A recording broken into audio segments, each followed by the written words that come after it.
what I'm gonna do. We're back again. I'm LP. This is Sessions. That is John. And today we have a special guest. Introduce yourself. I'm going to let you introduce yourself before I say anything else. So, hi, Tina Geisler. All the way back in Racine, Wisconsin. Getting rained up. Yeah. Vast weather changes from where we're at. Yes. So yeah, we brought you on today because we know you do have a sports background. You're pretty knowledgeable about what's going on. So a little bit. So we're gonna test your knowledge and see what the hell's going on. You never.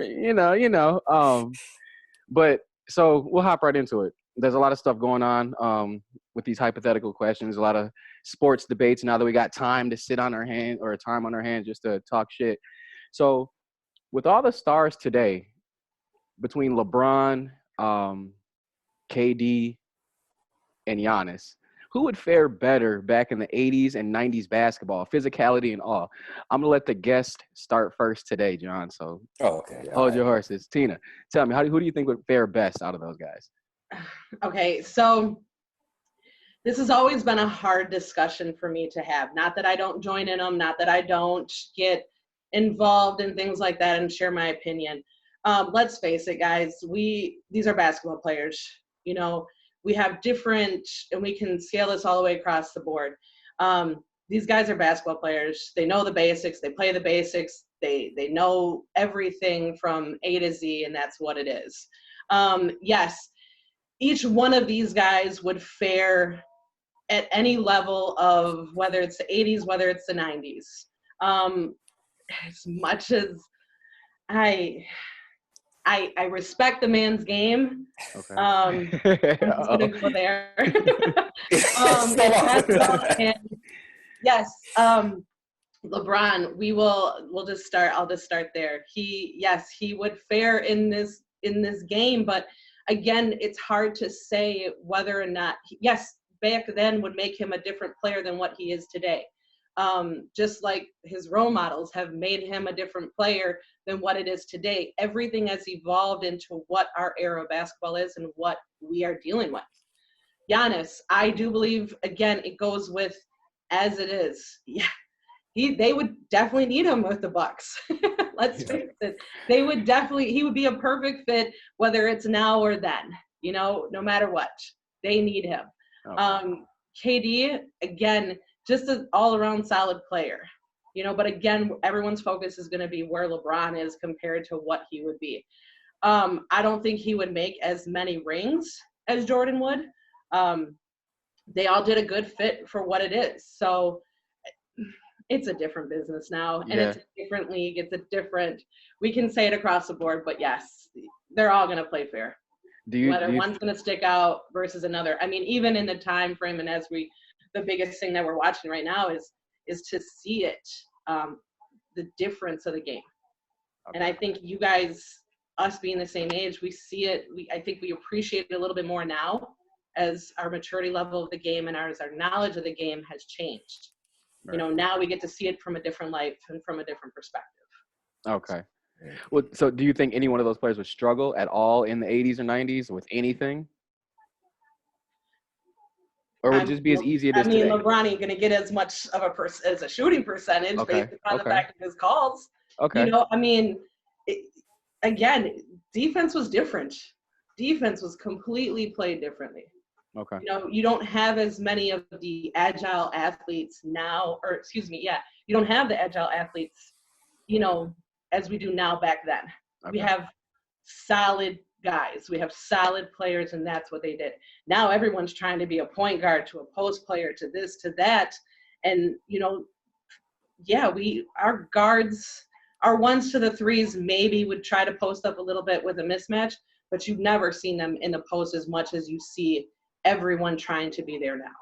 Right. So we got some of our centers that are trying to bring up the ball, and damn well they should. They look crazy. Yeah, Jokic. You wouldn't know what position Jokic plays. So, yeah. Exactly. All right. To say that I have a solid answer of one they all know how to dribble. They all know how to shoot. They all know how to do the basics, and that's what it is. Okay. KD's signature move, it's, what he's going to do, and for whatever reason, no one they can't stop him. No. I think a little bit. Yeah. you know, it's still there.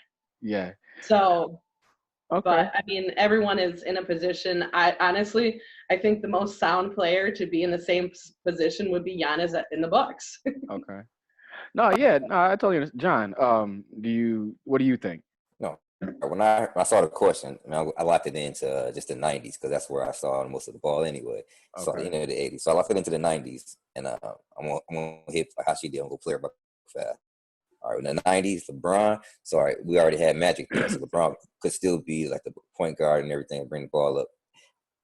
I feel he'll fare very well. I think he'll still do well out there. No matter what, LeBron was too versatile to not do well in the 90s. It's just that I don't know if his body would keep up. Like he keeps great shape with himself, but that the physical, the beat down, because you won't see Bron. Honestly, I love Bron, but you don't see him try contact at all. Like so, all right, KD, he still have his skill, right? He still do everything, but the physicality but he was trying to stay outside the whole time, so he would probably be straight. It would be tough for like two guards and threes to guard him because he's 7 feet, so he can still shoot over him. So he wouldn't go on the inside ever. He would never go on the inside. The only one that was still probably how they saying game run up and down, still strong, trying bully ball would be Giannis because he liked that physicality. Giannis, he would probably stand out a little bit more than them just because of how physical he is. Right. Otherwise, like KD would probably start there because of the shooting ability. Okay. All right.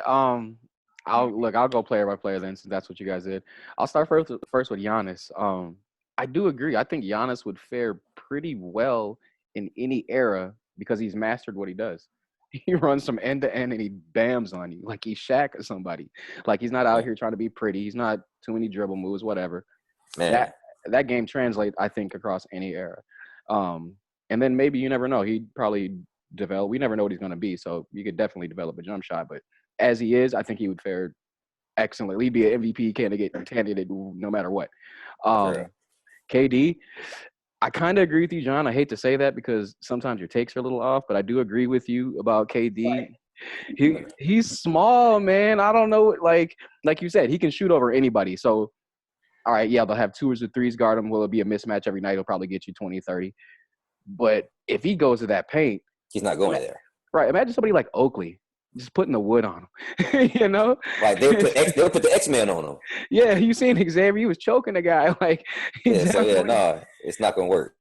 I don't know. I think KD would have to transition his game the most just to kind of figure out where he'd fit in if he was going to be an inside player or outside player. I think he has handles good enough to play outside. So yeah, he might as well stay out there. He can play in any era, but I think he would struggle the most out of the three. And I'm sorry, you know how I feel about the King. Tina, I don't know if you know how I feel about the King, but I'm with you. But listen, It's always got to be a little bit different somehow, somewhere. Whatever, man. Listen, who would give LeBron trouble in the 80s? Because listen, he's physical. You say he doesn't like the physicality. I understand. I agree. He probably doesn't want to keep going to the basket, but I still have never seen anybody push LeBron around. Like I've never seen anybody push him off his block. Jokic. No, my bad. When Jokic back then, he was pushing him around.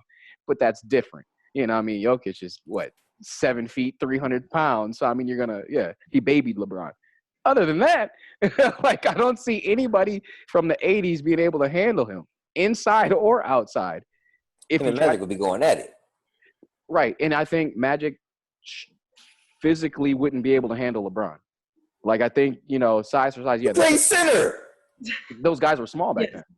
But here's, again, you got to look at, where a lot of my argument comes from. The way the whole athletic world and the sports dynamic of the way we train these guys now and the way everyone trains is completely different. That's true. I mean, yeah, very true. So it's not like, they weren't worried as much about diets and workout plans as they are now.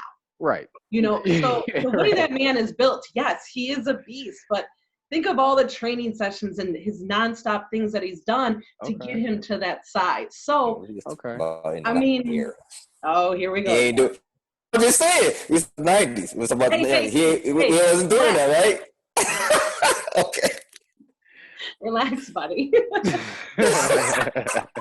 Whatever. I just got to get my point across. Apparently, John's upset he never got on LeBron's workout plan either. So. I mean, yeah, no, I agree. Guys in the 80s, 90s are doing coke between games. So, I mean, I don't really know. Like, so we going in that era. So he partying and kicking it with them just like how they doing. Like, hey, Jordan's ain't going. Yeah, see, you know, Bron would have been clean cut. He would have been in the room. I don't know. I just feel like LeBron's size could have translated better. I know John, I'm a LeBron guy all the time. I mean, I am, but you know, let's face it. I think he would translate the best out of all three of those guys. Yeah, probably. Yeah, it is what it is.